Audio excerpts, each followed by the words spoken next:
నమస్కారం రైతు సోదరులారా, my farming my passion daily market అప్డేట్స్కు స్వాగతం.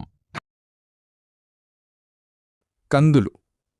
ఈరోజు కందుల మార్కెట్కు మంచి డిమాండ్ కనిపించింది. ముఖ్యంగా మహారాష్ట్ర లైన్లో ధరలు భారీగా పెరిగాయి. లాతూర్ మార్కెట్లో కందుల ధరలు క్వింటాలుకు ఏకంగా 100 రూపాయలు పెరిగి మారుతీ రకం 7,500 నుంచి 7,800 రూపాయలకు చేరింది. అహ్మద్నగర్లో అయితే బ్లాక్, రెడ్, వైట్ కందుల ధరలు ఏకంగా 200 రూపాయల చొప్పున పెరిగి గరిష్టంగా 7,900 మార్కును తాకాయి. అకోలా ఓపెన్ మార్కెట్ ధరల వద్దే మారుతి లోకల్ 7,950 రూపాయలు, చారు 8,100 రూపాయల వద్ద స్థిరంగా క్లోజ్ అయింది. హైదరాబాదులో కందులు 7,725 రూపాయల నుంచి 7,750 రూపాయల వద్ద స్థిరంగా ఉన్నాయి. వినుకొండలో కొత్త కందులు 7,850 రూపాయల వద్ద స్థిరంగా ఉండగా సార్టెక్స్ పప్పు 50 రూపాయలు తగ్గి 10,450 రూపాయల వద్ద ముగిసింది.